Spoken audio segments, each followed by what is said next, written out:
이사야 54장.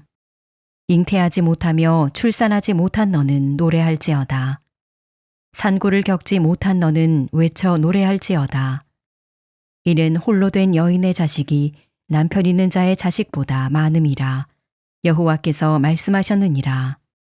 내 장막터를 넓히며 내 처소의 휘장을 아끼지 말고 널리 펴되 너의 줄을 길게 하며 너의 말뚝을 견고히 할지어다.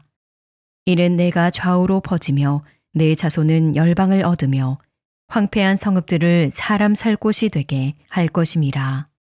두려워하지 말라. 내가 수치를 당하지 아니하리라. 놀라지 말라. 내가 부끄러움을 보지 아니하리라. 내가 내 젊었을 때의 수치를 잊겠고 과부 때의 치욕을 다시 기억함이 없으리니 이는 너를 지으신 이가 내 남편이시라. 그의 이름은 만군의 여호와이시며 내 구속자는 이스라엘의 거룩한 이시라. 그는 온 땅의 하나님이라 일컬음을 받으실 것이라. 여호와께서 너를 부르시되 마치 버림을 받아 마음에 근심하는 아내 곧 어릴 때의 아내가 되었다가 버림을 받은 자에게 함과 같이 하실 것임이라. 내 하나님께서 말씀하셨느니라. 내가 잠시 너를 버렸으나 큰 긍휼로 너를 모을 것이요. 내가 넘치는 진노로 내 얼굴을 내게서 잠시 가렸으나 영원한 자비로 너를 긍휼히 여기리라. 내 구속자 여호와께서 말씀하셨느니라. 이는 내게 노아의 홍수와 같도다. 내가 다시는 노아의 홍수로 땅 위에 범람하지 못하게 하리라 맹세한 것 같이 내가 내게 노하지 아니하며 너를 책망하지 아니하기로 맹세하였노니 산들이 떠나며 언덕들은 옮겨질지라도 나의 자비는 내게서 떠나지 아니하며 나의 화평의 언약은 흔들리지 아니하리라. 너를 긍휼히 여기시는 여호와께서 말씀하셨느니라.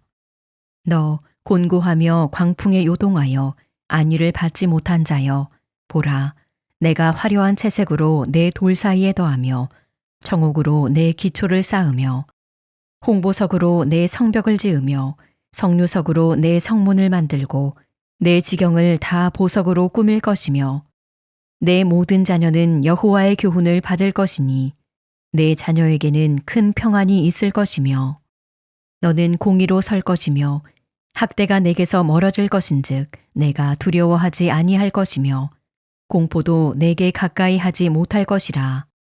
보라 그들이 분쟁을 일으킬지라도 나로 말미암지 아니한 것이니 누구든지 너와 분쟁을 일으키는 자는 너로 말미암아 패망하리라.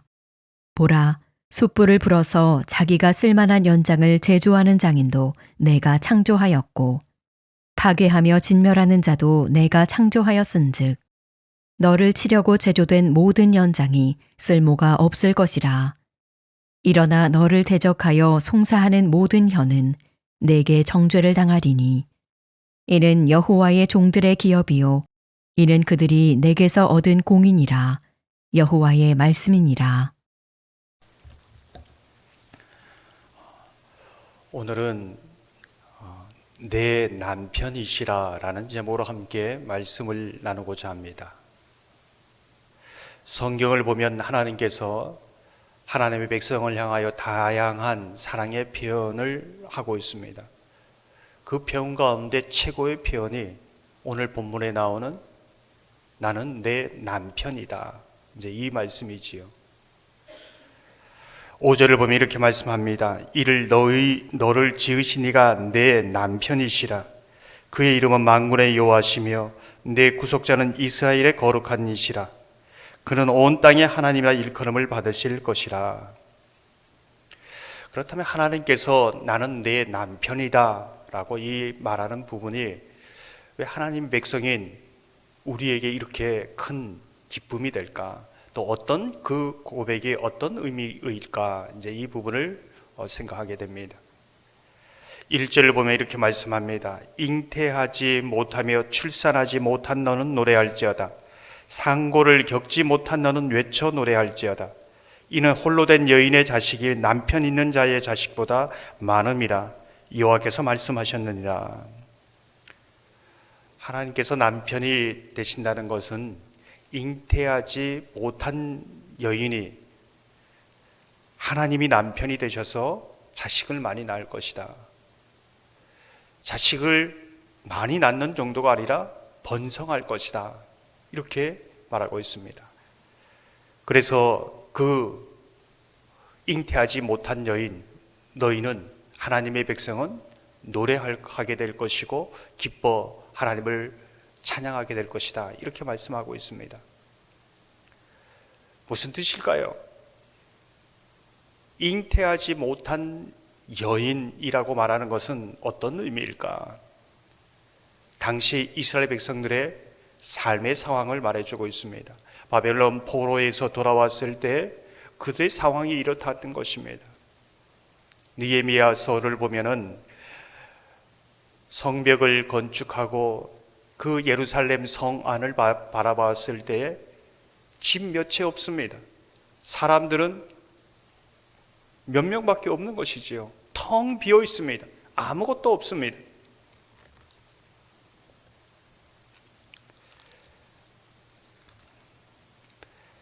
그때 하나님께서는 느헤미야의 마음을 감동시키셔서 그 성 안이 가득 차고 또 그 성, 이제 성벽을 쌓았지만 그 예루살렘 성이 견고하게 설 것을 보여주시는 것이지요.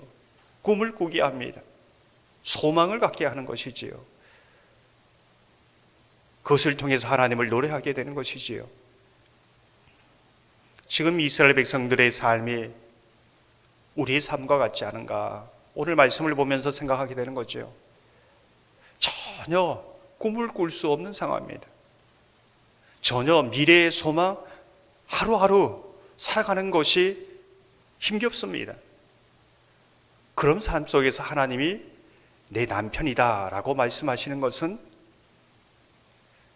우리에게 미래의 꿈을 주시고 하나님의 하실 그 비전을 가지고 노래하게 될 것이다. 새로운 일을 행하실 하나님을 기대하게 될 것이다. 이제 그 말씀을 하시는 겁니다. 사랑하는 성도 여러분, 여러분의 상황이 잉태하지 못한 여인과 같지 않습니까? 출산하지 못한 여인과 같지 않습니까?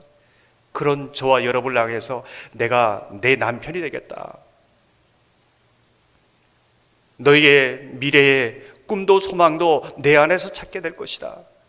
난 너희를 위하여 새 일을 행할 것이다. 이 말씀인 것입니다. 그래서 하나님이 우리의 남편이 된다는 것이 정말로 감격이 되는 것이지요. 오늘도 그렇게 우리를 향하여 말씀하시는 그 음성 듣기를 주님의 이름으로 축원합니다. 오늘 본문을 계속해서 보면은 하나님이 나는 내 남편이 될 것이다. 이 고백이, 이 표현이 어떤 의미인가? 4절을 보면 이렇게 말씀합니다. 두려워하지 말라. 내가 수치를 당하지 아니하리라. 놀라지 말라. 내가 부끄러움을 보지 아니하리라. 내가 젊었을 때의 수치를 잊겠고 가보 때의 치욕을 다시 기억함이 없으리니. 계속적으로 반복되는 것이 수치입니다. 수치를 말하면서 가보 때의 치욕이라고 말합니다. 과부 때의 치욕.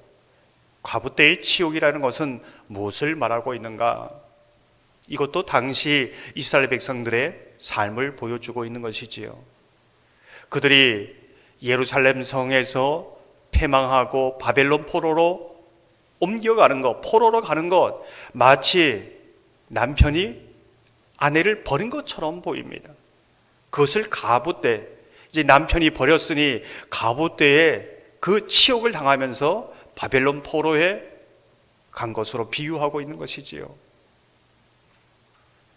7절을 보면 내가 잠시 너를 버렸으나 큰 긍휼로 너를 모을 것이요. 여기는 잠시 버렸으나 그래 말씀하지만 호세아를 보면은 호세아가 고멜을 버렸습니까? 자기 죄 때문에 뛰쳐나간 거지요. 죄의 결과로 그렇게 나가는 것이지요. 하지만 하나님의 큰 긍휼은 절대 버릴 수 없다는 것입니다. 다시 사서 옵니다. 다시 팔려간 자를 그 수치를 씻고 데려오는 겁니다. 그가 어떤 죄가 있든지 그 수치를 다 씻어냅니다. 그래서 과부 때에 그 치욕을 씻고 가장 아름다운 옷을 입히고 내가 내 남편으로 그 영광을 회복하겠다. 이제 이 말씀을 하고 있는 것입니다. 이제는 내가 너의 남편이 될 때 버림받는 일은 없을 것이다. 이제 이 부분을 말씀하고 있습니다. 절대 버림받는 일이 없다. 11절을 보면 이렇게 말씀합니다. 너 공고하며 강풍에 요동하여 안위를 받지 못한 자여. 내가 너의 남편이 될 때 안위를 받지 못한 너희가 안위를 받을 것이다. 평안을 얻을 것이다. 위로를 경험할 것이다. 이렇게 말씀하고 있습니다. 오늘도 나는 내 남편이다.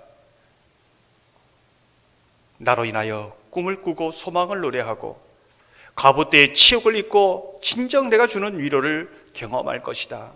그 하나님의 고백이 여러분 한 사람 한 사람에게 주시는 사랑의 고백임을 믿으며 또 하나님 앞에 감사함으로 나가는 이 새벽 되시기를 주님의 이름으로 축원합니다.